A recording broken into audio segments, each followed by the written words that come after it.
telling them that the church is going to be caught up to heaven, and then somebody else is going to go through tribulation.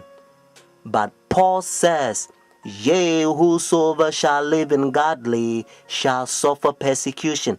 When Shadrach, Meshach, and Abednego, notice in Daniel chapter 3, when they threw them in the fire furnace, you know what happened? God saved them. And according to Daniel chapter 6, King Darius, when they threw Daniel in the lion's den, God saved Daniel. God helped us to understand that He has the power to stop pain and He's in control. And according to Daniel chapter 12 verse 1, Bible says God's people shall be delivered. Notice, in the time of trouble such as never was. So you don't have to fear mankind. Do not accept that satanic doctrine or gospel, so to speak. It's coming from the Jesuit, the Vatican. You eating Catholic doctrine. That's what you are eating. That's why, and again, Revelation chapter 17, the Bible called this power the whore, the mother of harlot.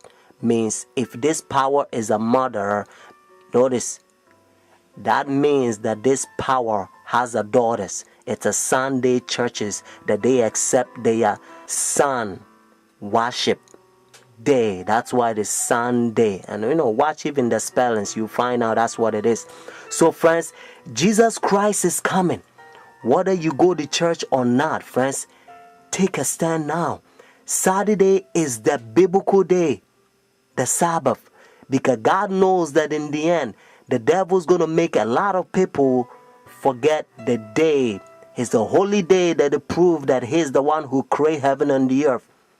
Friends, that's why He began by saying, remember the Sabbath day to keep it holy. Oh, friends, isn't that sad? Said Jesus. Why you call me Lord, Lord, and do not the thing which I said? Says Jesus. These people confess me with their mouth, but their heart is far from me. Luke chapter 23, verses 50 to 56, and also Luke chapter 24, verses 1 to 3. In order for you to understand, you have to know that the Bible says all things was made by Him.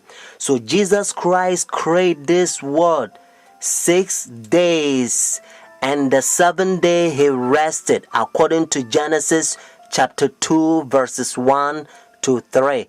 And then when Adam and Eve, they sinned, redemption, He came and He died for us. Friday on the cross, Jesus Christ, He says it is finished. And then He rested on the Sabbath day. Notice when the sun was going down, Friday evening, they buried Jesus Christ. So the early day in the morning, notice, according to Luke chapter 24, verses 1 to 3, Jesus Christ rose on Sunday. So Jesus Christ kept the Sabbath after the creation, and He kept the Sabbath after redemption. It's a beautiful thing if you understand. That's what biblical Sabbath is all about. And now look how they're uniting their churches. Notice Sunday churches to so-called the mother of the church. They are ecumenical unity. Your Holiness, may I present Archbishop Kayan Barsamian, Primate of the Eastern Diocese of the Armenian Church in America. May I present Archbishop Yichen Akachi, the Legate and Ecumenical Officer of the Eastern Diocese of the Armenian Church in America and President of the National Council of Churches in the United States. Holiness, may I present Reverend Dr. Donald McCoy, representing the presiding Bishop Mark Hansen of the Evangelical Lutheran Church in America. Holiness, may I present Bishop Jeremiah J. Park, Bishop of the New York Annual Conference of the United Methodist Church.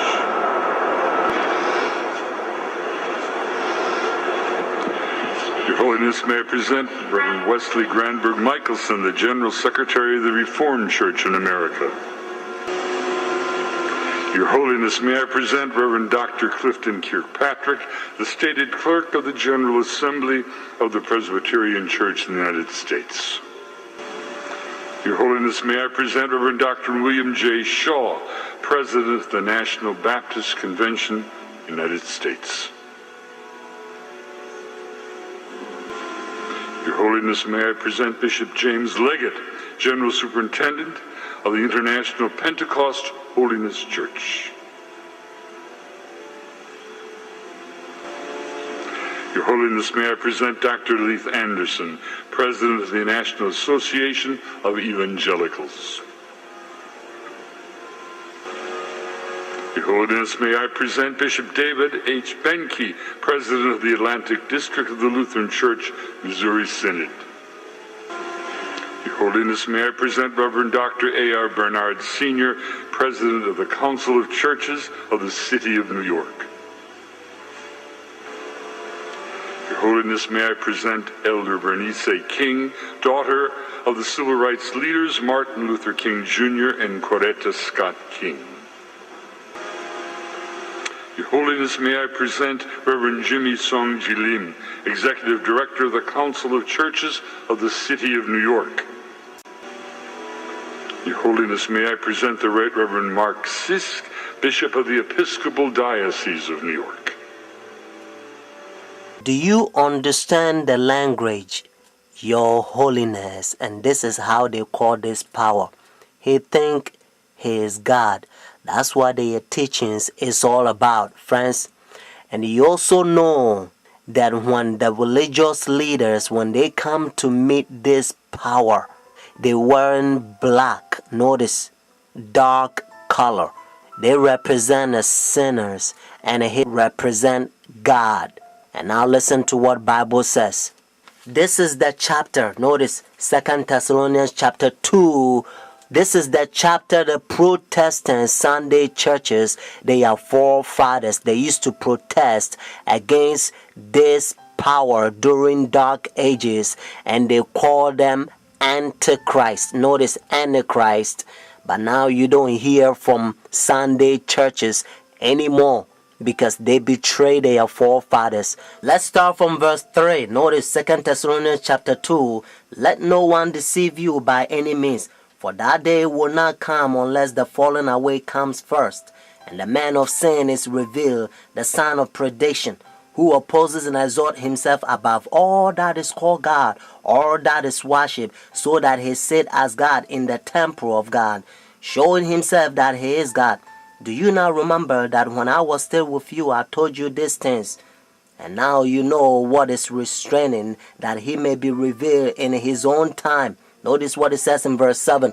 For the mystery of lawlessness is already at work. Only he who now restraining will do so until he is taken out of the way. And then the lawless one will be revealed, whom the Lord will consume with the breath of his mouth and destroy with the brightness of his coming. The coming of the lawless one is according to the working of Satan, with all power, signs, and lying wonders, and with all unrighteousness, deception among those who perish, because they do not receive the love of the truth, that they may be saved. Friends, I urge you to call this number and order your own book. And the name of the book is The Great Controversy. Notice, The Great Controversy. And by the grace of God, you're going to become a better Christian. You're not going to fall to this Christianity that has become like a coffee and milk shake together, because the man of sin infiltrating the churches and they destroying doctrines.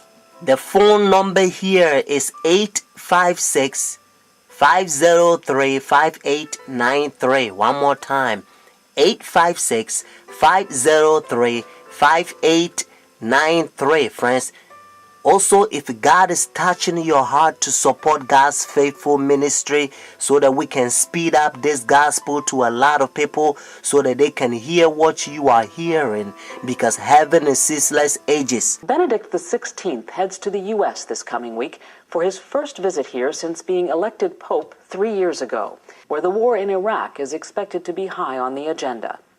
On Friday, Benedict travels to New York, where he will address the United Nations General Assembly. The UN event was